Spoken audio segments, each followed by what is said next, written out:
everybody. Hey. What it is? What's up? Twinkle, twinkle, little star, how I wonder. And that's where it ends, y'all.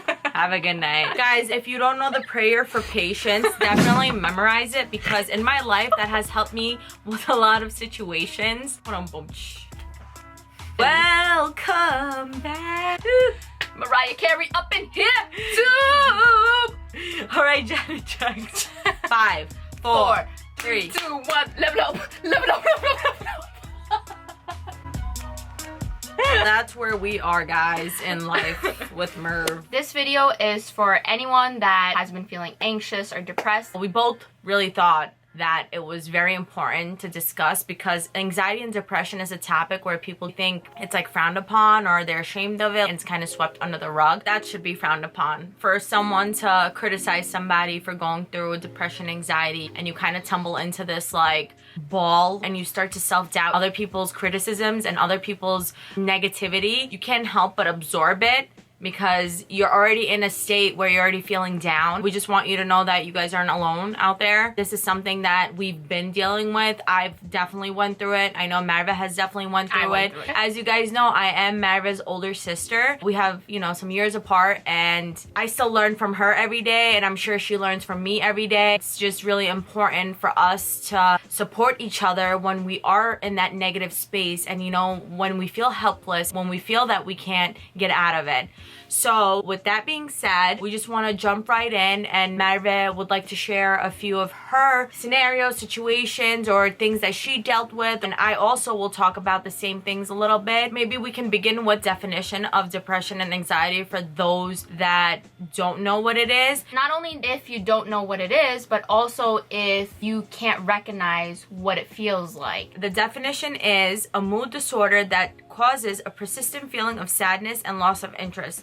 Also called major depressive disorder or clinical depression, it affects how you feel, think, and behave, and can lead to a variety of emotional and physical problems. Depression and anxiety is a very, very, very dark place, especially when they are both happening at the same time. It just kicks you down more than ever before. You wake up in the morning and you're at a 10, and then some little thing happens, or nothing has to happen at all, and all of a sudden within those 5 minutes after waking up, you went from a 10 to like a 0. You feel sluggish, you feel discouraged, you feel emotional, you feel unloved, you feel anxious, you feel down. A concrete definition of anxiety is a mental health disorder characterized by feelings of worry, anxiety, or fear that are strong enough to interfere with one's daily activities. When you feel anxiety, it's like no other feeling you've ever felt. Every single emotion that you have jumbled up in one. You have a hard time identifying what you're feeling. Not only do you have a hard time identifying what you're feeling, you also have a hard time explaining to someone else how you're feeling. It's even more of a struggle trying to explain that to someone that has no idea what it is and has never experienced it. You get to a point where you're just like, you know what, I don't even want to talk about it. I don't even want to try and explain to you or have you comprehend what this is, because I'm feeling worse explaining this to you, and you just not getting it is making me more frustrated. Let's start with the physical symptoms of anxiety. You start to get sweaty, your hands get clammy, you feel like your heart is racing, like it's about to come out your chest. It's completely different, like when you just say you have anxiety and when you say you just had an anxiety attack. The room starts spinning, you get dizzy, everything is just like a blur. Some people even pass out from it. You feel like you're suffocating, like I feel it at the pit of my stomach. When you have anxiety, usually you tend to have other things that are comorbid with your anxiety, such as agoraphobia, claustrophobia. When you feel like you need to escape constantly, that's like signs of anxiety, because you don't feel safe in your environment. When I was going through anxiety, I had agoraphobia, which is when you are scared to be in public. You can't be in crowds. It took a lot of willpower for me to get out of it. When you go out in the public and everyone is staring at you, you start getting even more nervous, even though like there's nothing to be nervous about in reality. Your mind starts like playing games with you, and you start making up scenarios in your head that may never ever come true. That's when the anxiety attack kicks in and like everything starts spinning. You just need to like escape. What are some of your experiences, and what did you do to overcome anxiety? I've been dealing with anxiety for the last 10 years, and somewhere along that time frame, I've also developed depression. I was like, I think 19 years old when I first started to have these like symptoms. For the first couple of years, I want to say maybe until I was like 21, I was just suppressing it because I had no idea what I was dealing with, and it was just not common, and we honestly never spoke about this in my household. I started to take control of the situation and realized that it was getting worse and worse. I've really managed to learn and to cope with it, and I've tried different methods to really understand what I was going through. Not suppress it and not basically put a band-aid over it, but to pinpoint the root of the problem and to cure it. One book that I've read that has completely changed my entire life and my entire outlook on everything is The 4 Agreements by Miguel Ruiz. Before I even read The 4 Agreements, I read The Depression Cure, The 6-Step Guide by Stephen Alardi, and that goes hand in hand with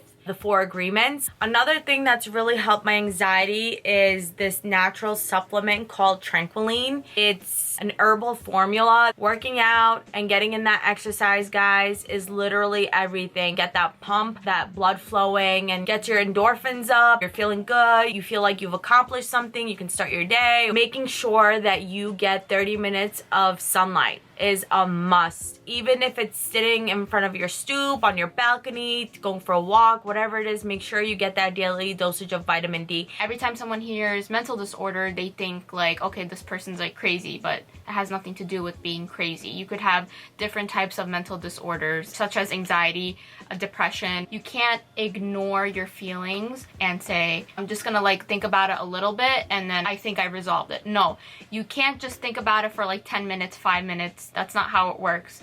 In general, you should self-reflect daily, especially if you're going through something like this.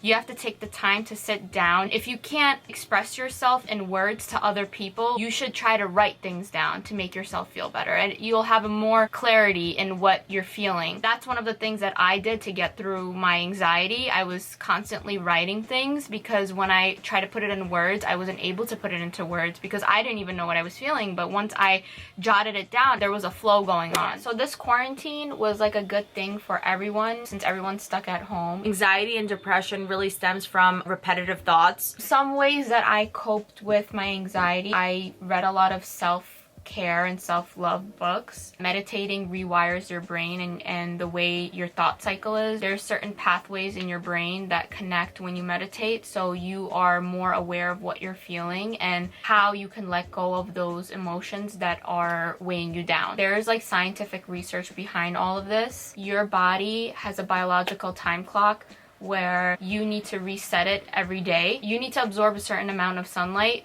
for your body to reset. It has something to do with like the way the chemicals in your body interact with each other.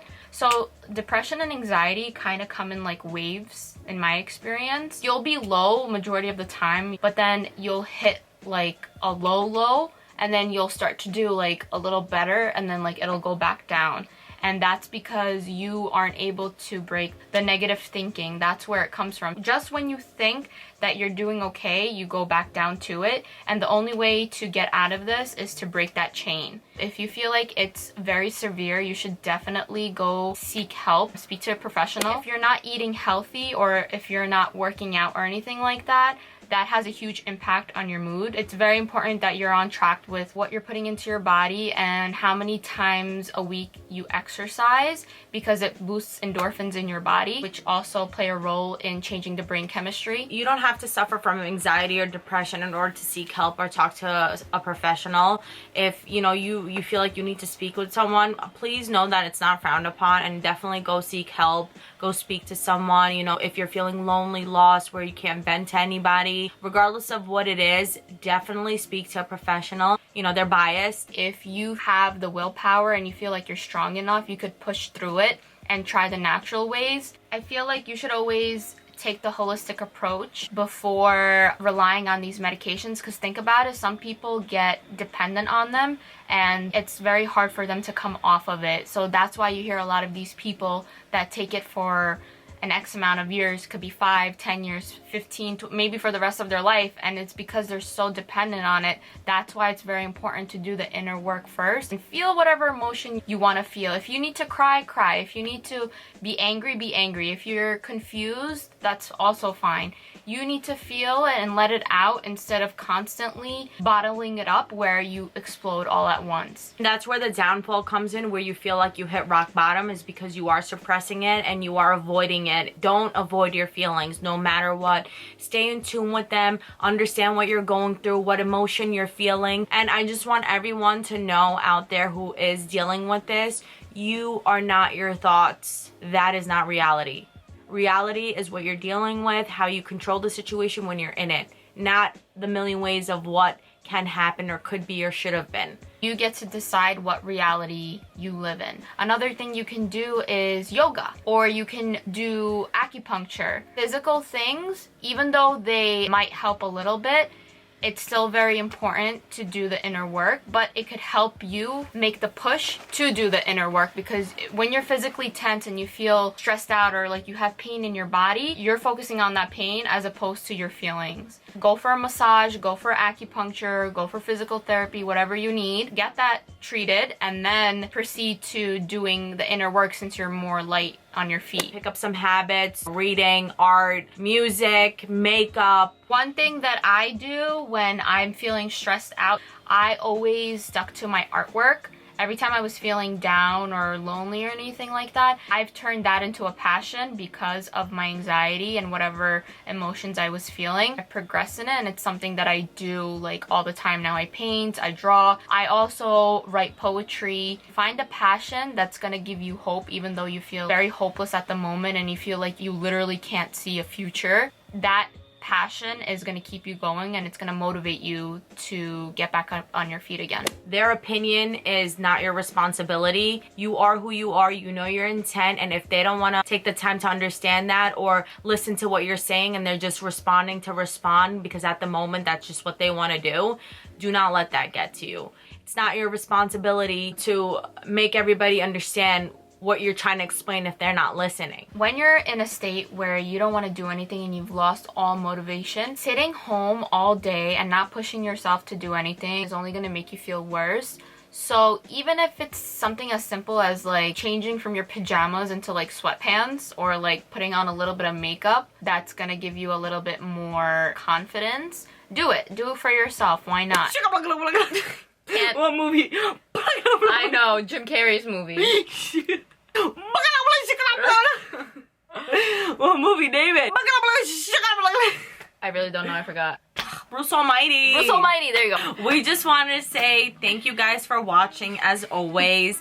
Hopefully this video has helped you guys in some sort of way to take control of your life. We just thought that it would be a great approach to put this content out there to help as many people as we can. We're not ashamed of sharing our experiences with you, and you guys shouldn't be ashamed of feeling whatever you're feeling if you are feeling that way. While we were filming this video on anxiety and depression, Merv was giving me a lot of anxiety during this. I was not. I don't know what she's talking about. You were giving me anxiety. And you know we're... Oh I get what you mean now. Bippity boppity bill. She was talking about my video. You're making fun of my video. That's just my personality. Why can't you just accept me for who I am? Trust me, I've accepted. Trust me. Be nice to each other. Be kind. Just be kind. Humor is a great way to get out of that negative loop you're feeling. Give us a thumbs up. And please don't forget to subscribe. Thank you guys so much for watching. Thank you. What? You're so hot. It's this You're blanket. like a radiator. It's this blanket on me. I can't. I don't know what possessed me to wear this blanket. I thought it was cute, but I was dying this whole time. All right, guys, we love you. We just want to be out there and help you. And lights off. because Bye.